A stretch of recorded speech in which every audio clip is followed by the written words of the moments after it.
వెంకీ మామ సినిమాల విషయంలో స్పీడ్ పెంచుతున్నారు. ఆయన ప్రస్తుతం చిరంజీవి అనిల్ రావిపూడి సినిమాలో ఓ కీలక పాత్రలో కనువిందు చేయనున్నారు. ఇది పూర్తయిన వెంటనే త్రివిక్రమ్ డైరెక్షన్లో కొత్త మూవీ పట్టాలెక్కించనున్నారు. అయితే వెంకీ దీంతో పాటే దృశ్యం 3కి కూడా కొబ్బరికాయ కొట్టేందుకు సన్నాహాలు చేసుకుంటున్నట్లు సమాచారం.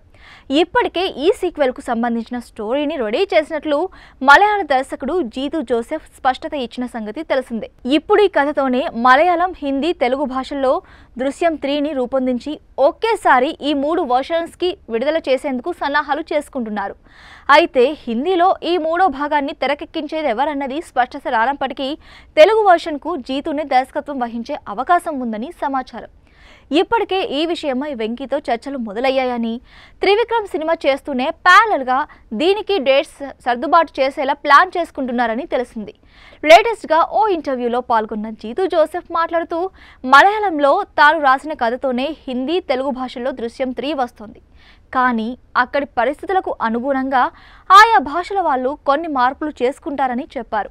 ప్రస్తుతం స్క్రిప్ట్ పనులు పూర్తయ్యాయని, హీరోల డేట్స్ కారణంగా ఈ సినిమాను ఒకే సమయంలో చిత్రీకరించలేకపోవచ్చు కానీ అన్ని భాషల్లో ఒకేసారి రిలీజ్ చేయాలని ఆలోచనలో ఉన్నామన్నారు. ఎందుకంటే వేర్వేరు తేదీలలో విడుదల చేస్తే ఇతర భాషల్లో ఈ సినిమా ఆదరణ తగ్గే అవకాశం ఉంటుందని చెప్పారు.